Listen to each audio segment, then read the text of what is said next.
Okay, so I wanted to show some of the things that you can do with apartments because they seem really small, but as soon as you put things in them, they immediately start to seem bigger.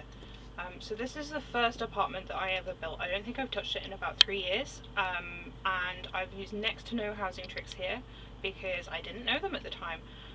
So almost everything here is placed directly with the grid. We have the entrance hall and the living room.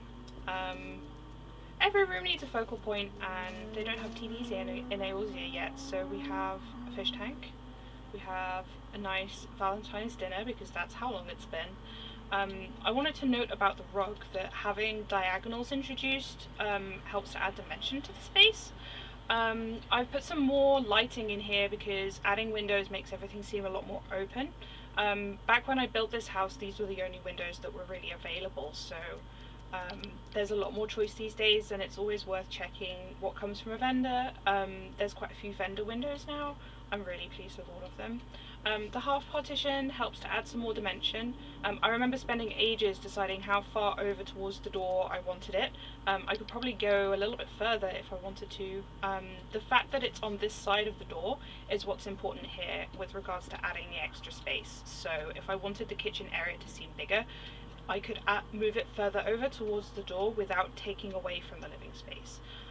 If I remember rightly, the thing that eventually made me leave it here was the fact that sometimes if you spawned in, you would spawn inside of it.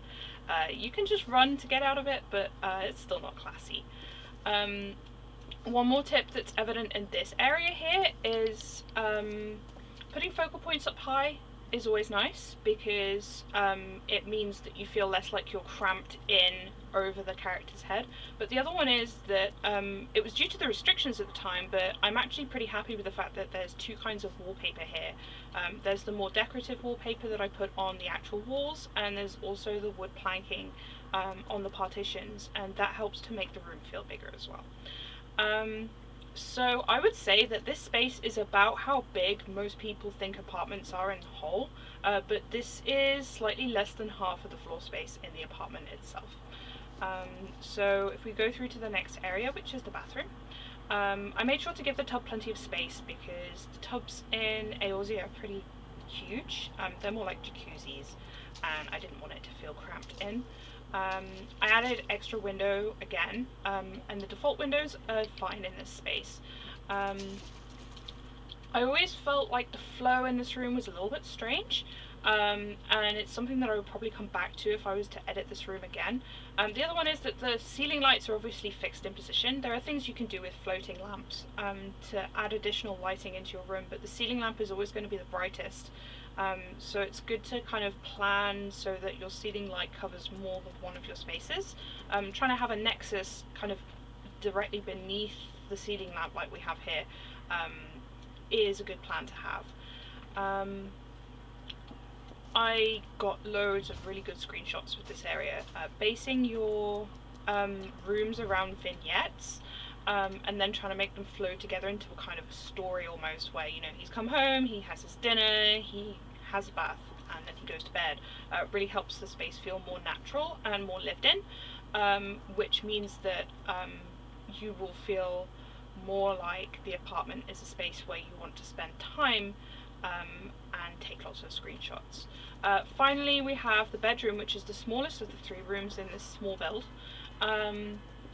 It's relatively cramped, but you'll see that it doesn't feel tiny, especially considering this is a pretty big character. If I remember rightly, he's about 6'2", and he still feels like he has space to move around in here. It feels more cozy than cramped, and a big part of the reason for that is the fact that I put this additional partition in with this additional window.